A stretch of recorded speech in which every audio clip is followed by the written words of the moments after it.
Greetings, everybody, and welcome. Thanks for tuning in, so to speak. I thought I'd do this little video just because I haven't really been that interactive with the league yet. I enjoy, Greg's Legend Sports leagues and all the stuff that Chris and a lot of the other guys do. So I thought I would jump on that bandwagon myself a little bit. I was probably through week 2 when I had that bug that corrupted the league. Actually deleted it. Deleted the career. I had gone into a single season, which I'm not even going to touch it right now. Started a single season, and then when I had gone back to career play, it had basically deleted the career for some reason. I don't know what happened. But I did some digging and come to find out must be something going on where if you do a single season, play some games, whatever, all the information stays in the memory. And then when you go to your career play, load your career, it will, and say play a week, the information from the single season, I think, is still in the memory, and it'll save it to the career. It was really weird. But I had, let Kerry know and showed him. I think I made a video about it and everything, so he could see it. But anyway, apparently it happens if you don't close out the session and then come back. For instance, if I did single season and completely exited the game, then came back in and did career play, it would be fine.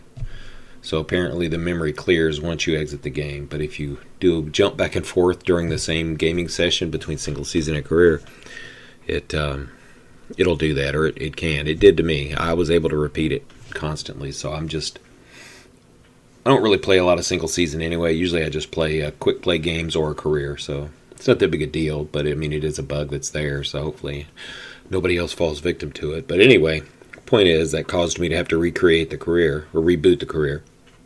And this time, instead of just being a commissioner, I thought, I think I'll just coach a team. Also, it just made me feel a little more involved in what's going on. Even though most of the time I do play them as commissioner, and whenever I feel like playing a game, I'll just play a quick play type game. But I thought it'd be fun to coach a team through a season or two, see how that goes.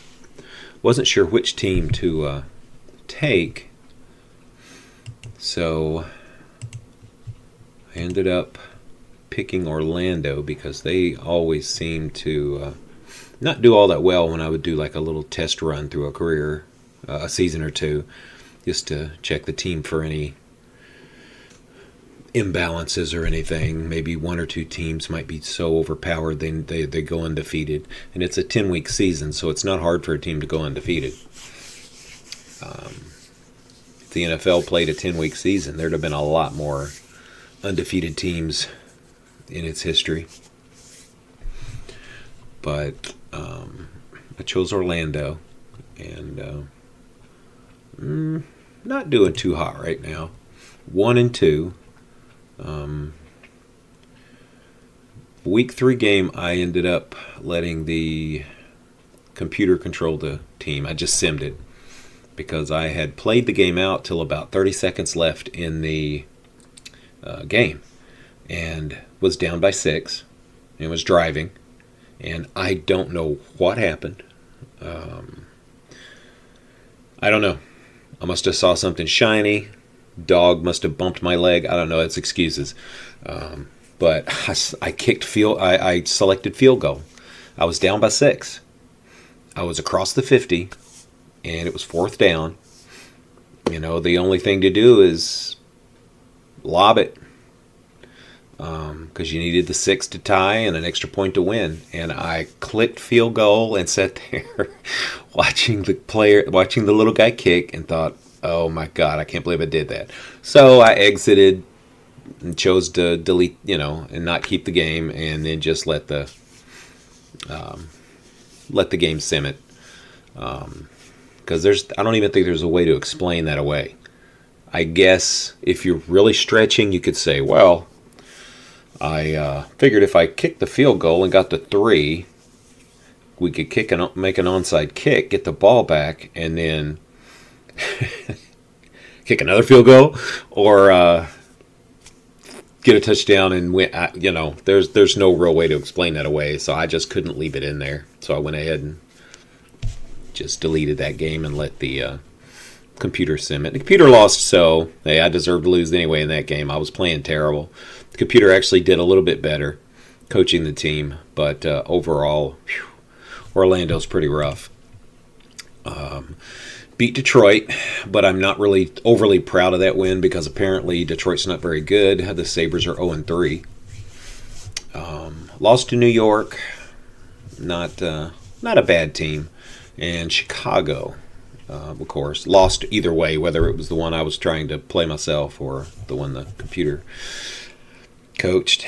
But Miami's my next opponent at Miami, so the weather should be nice, but Miami is a team that has the potential. They just haven't been able to piece it together yet. But I've watched a few of their highlights, looked at their stats, and they've definitely got the offense to I think make a run for it. They beat Detroit. They lost to Boston in overtime. Barely lost to New York. So they've put up some pretty good numbers. So they're not a bad team. I think they may be in the thick of it by the end of the season. It just depends on injuries and other things with these other teams. Boston, the Tigers, they're 3-0 in the East, and Kansas City Mustangs are 3-0 in the West. The divisions, they only play each other. We don't play cross-division. It's a 10-game season. Each team in each division plays each other twice, so it's a home and away. And kind of like the old Major League Baseball, back when I actually really enjoyed baseball, when the only time the American National League played was spring training and the series, World Series. And I really loved that. I loved that mystery. You really did have a separation of leagues. And I'll run with that for a little bit in this one and see how it goes. But I might, in the next season, add an 11th game. And that one game will be either a opening game for the season where the East teams will play the West teams. Maybe one season the East will go to the West, and then the next season the West will travel to the East, just for that one game. Maybe switch out teams, things like that. Just so there won't be I kind of like the 11-game schedule. John and the Metro Football League, I think always has used an odd number schedule. And I kind of like that. As long as you don't get any ties, it gets you away from that 5-5 season or 8-8 season like in the NFL used to be. I hate 500 records. But anyway, it's a 10-game season. Each team plays its division opponents home and away. And the playoffs are the division champs sit out the first week. Each division has 2 wildcard teams, basically the second and third team. They'll play. Then they'll play the conference champ, or division champs, conference, same thing. And then, that winner goes to the title game, which I loosely call it the Pro Bowl, but it's just kind of taken by the NFL for their All-Star game for so many years. But it's the Professional Football League, so we do call it the Pro Bowl. But the official title is the Professional Football League Championship game. But you know how people are. Everything has to have a nickname. But that's the standings as of week 3. Pretty balanced out. You've got the bottom feeders and the Midland teams, and then Kansas City and Boston kind of top of the heap right now. And they're good. They're so far playing really well, so they should be up there. No flukes. But like I said, I think Miami can work its way up into that top 3. So they may be on the fence. I don't know how well I'm going to do with Orlando. It's not a very good team. Players aren't that great. But we'll see. Week 4, like I said, I'm at Miami, Dallas, Los Angeles. So somebody's going to come away 3-1. San Diego, Kansas City, that should be a good one. See if San Diego can knock Kansas City down a peg. That looks like a stinker there. Denver and Honolulu. Clear skies. Oh, good. We have snow in Boston, so I'm looking forward to that. And we have snow in New York for Chicago at New York. And should be a good game, 2-1. Detroit, Boston. Yeah, that looks lopsided, so we'll see if Detroit can play spoiler and maybe give Boston their first loss of the year. But not sure about Detroit. I don't think they're much better than I am. Statistically, nothing amazing yet because we're only 3 weeks in. But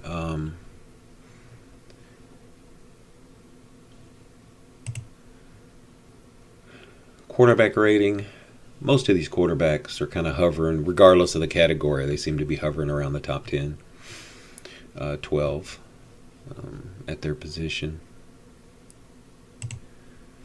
Clemente at Boston. There's my guy. Of course, he's going to have a lot of yards because definitely the first 2 games I was throwing like crazy, trying to play catch up and at least in the one game keep away.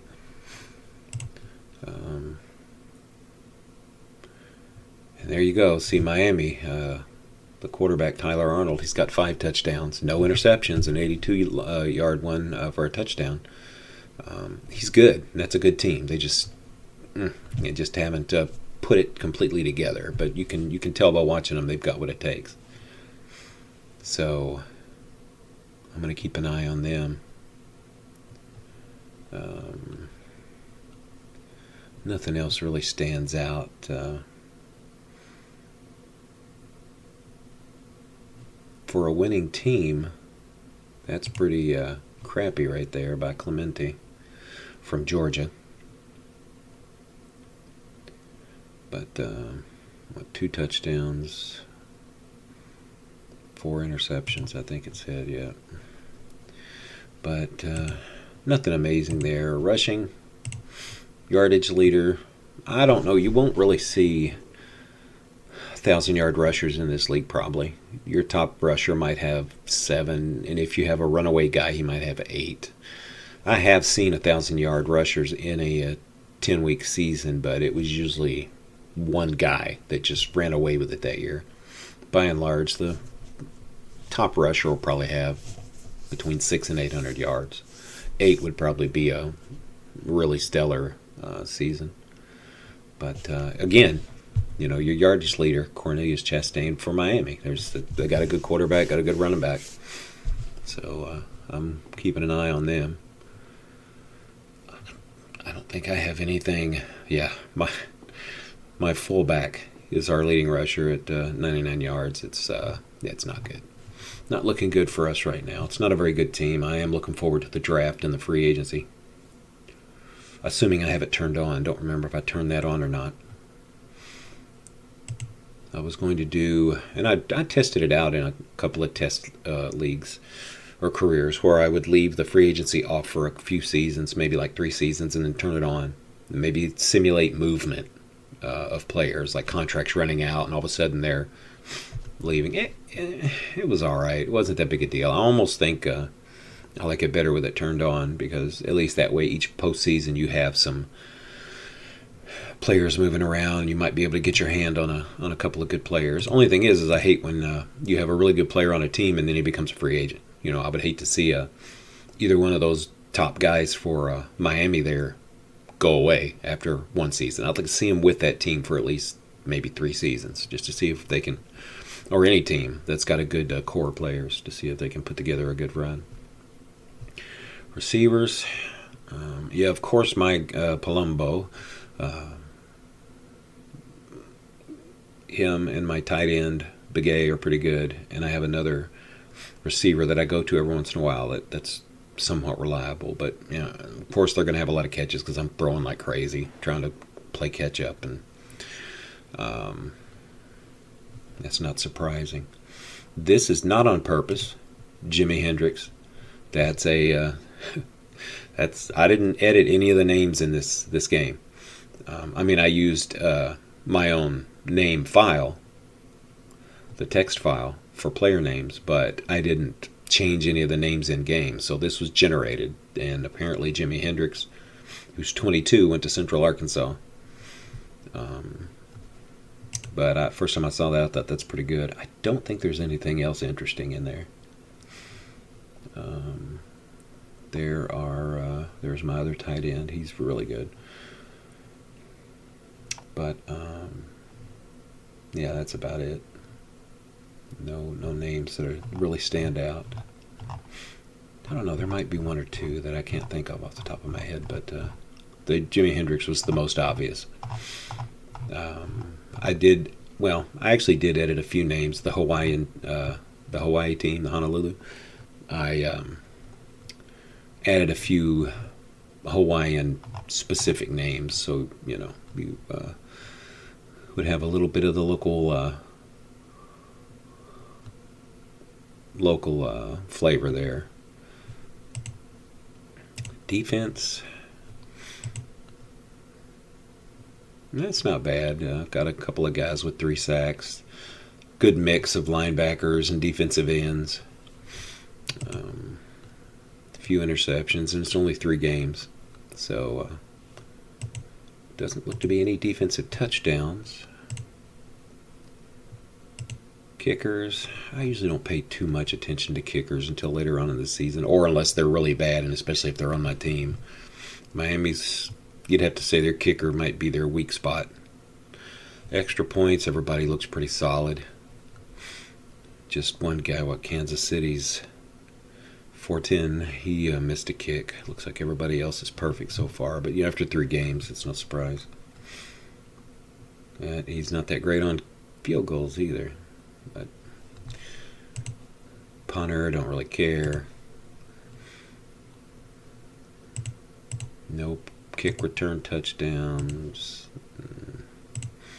No punt return touchdowns. But that's it. It's 3 weeks in. There's not a lot of excitement going on statistically. Injuries.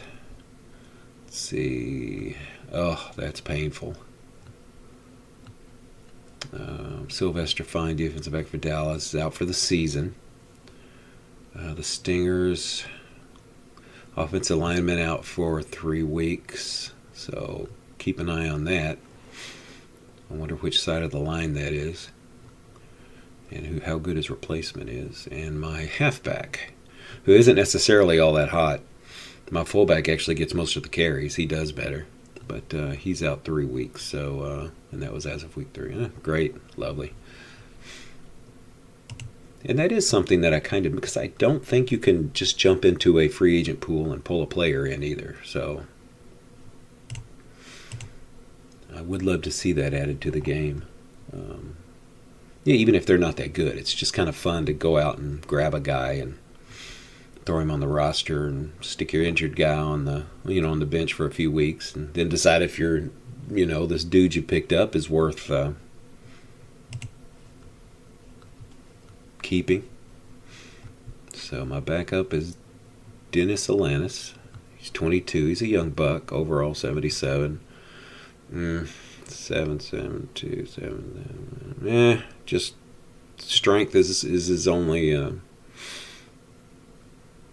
shortcoming, and he is a little bit better receiver. So we'll have to work that in, maybe see if he can do a little bit better. But my fullback is who I rely on the most.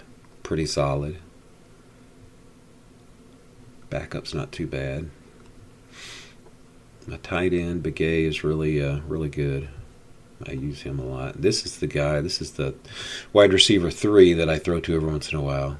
He seems to have had the best luck at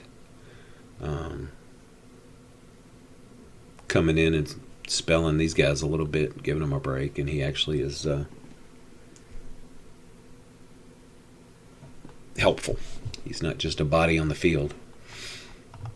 Defensively, I don't think we've done horrible, but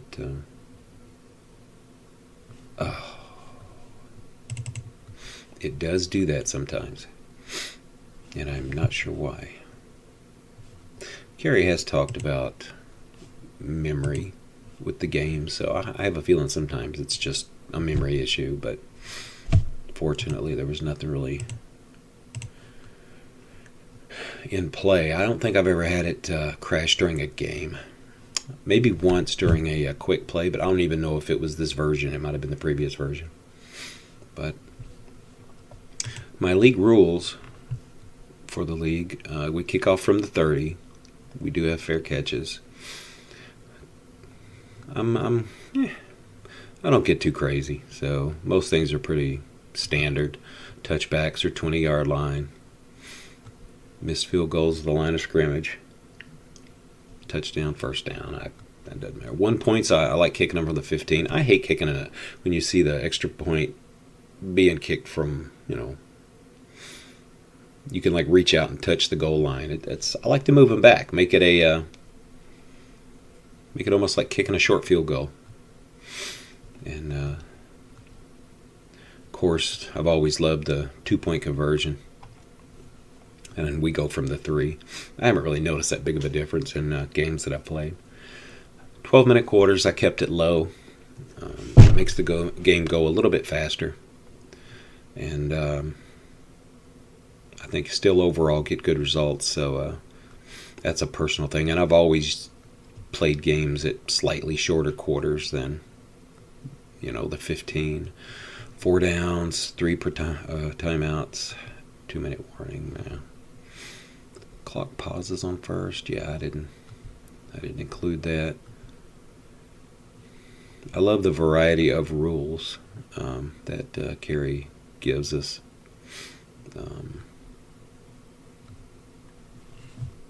Sudden death, overtime quarters. Yeah, I put 15 on there. Usually something happens and the game's over long before you ever get to 15 minutes. And so that could have been anything, 10 minutes, 12, I don't know, whatever the other options are. And I just gave even number of timeouts. It's no big deal.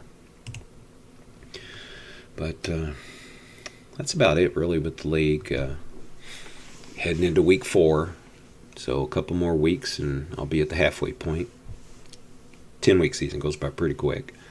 And hopefully, now that I've recovered from the snafu, so to speak, I can maybe get a few games recorded. See if I can put my horrible coaching on video for all to see. But we'll see. But I will definitely record the playoff games and the championship game. But that is about it, I think. I just wanted to put something out there and talk a little bit about the league. And it's just something I enjoy. I've always done it. I can go all the way back to my first, even before computers. I was such a football fan growing up in the late 70s. I mean, throughout the 70s, but definitely in the late 70s, early 80s when I went into high school. I would play tabletop games, or I would sit and make up my own game with a spiral-bound notebook and some dice from a random board games we had in our closet, and I would make my own up. I don't know. It's just been a weird thing with me, and I see that I'm among like-minded souls with this game also. But I always would make up my own teams, my own players, or use real players. A lot of times a combination of both, especially in the early days. I would mostly use actual real players, but then later on I would start doing fictional combination, and then once PC games came out that let you edit rosters and create leagues and things, even as limited as they may have been, I would always start using fictional everything. I just like that aspect of creating an alternate universe, so to speak, of sports in any sport. I am waiting for a good hockey and a good basketball game. Out of the Park takes care of baseball. I mean, it's absolutely fantastic, and Pro Strategy here, football, has me locked up. I'll use this as long as there's a version available. But not a big fan of Franchise Hockey Manager or the Wolverine basketball games. I got the newest one.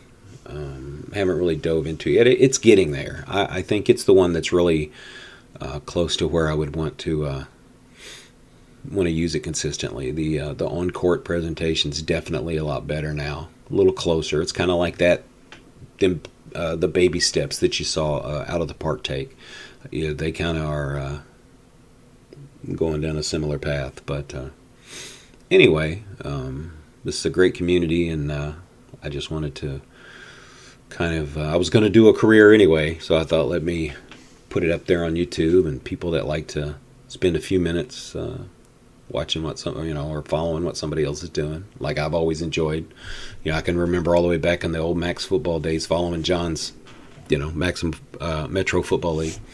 So much fun, great website, a lot of fun, and I was thrilled to see that he had come along to Pro Strategies. And as I saw him and Red Wolf and a few of those other familiar names, I thought, oh yeah, I'm down with this one. This is going to be some good stuff, and it is. It's great. I really enjoy it, and hopefully I can survive Miami in Miami. 68 degrees, so it's not like we're not used to the hot weather. In-state rivalry. Let's see if I can... let's see what the preview says.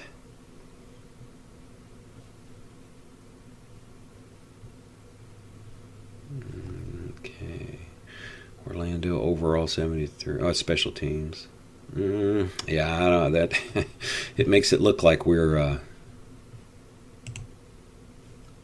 okay. A tie. Over under 30. Prediction a tie. That is the most milquetoast. Jimmy the Greek would probably fire the guy that came in with that. But watching them play, yeah, I'm expecting Miami to put the smack down on us. But we'll see. We'll see. I might record that one. That would be a fun one to. Well, maybe I'm gonna have to put a language warning or disclaimer at the beginning of it. But anyway, thanks everybody for checking me out here in my little project. And anybody else that's got stuff going on, whether you're posting it on YouTube or just updating us on Facebook, hey, keep it up. We are watching. I try to like stuff as often as I can, be it on YouTube or Facebook when somebody puts stuff up. Sometimes I have to go back a week later because I forgot. And all of a sudden I'll start going through and clicking likes for a bunch of people's stuff. But I definitely do watch and enjoy it. Guys like Slovic, man, dude's a beast. It's sometimes I have to set aside a morning just to get caught up. He's got so many projects, and Greg's the same way with the Legends. He's got some good boxing going on, and basketball just rebooted, so head on over there and check those guys out. Go to the Pro Strategy Facebook page, and you'll see them all posting up there. I'll try to make sure I have links to their stuff, and most of the time I do, I think, somewhere on the YouTube page. But anyway, thanks everybody, and see you next time.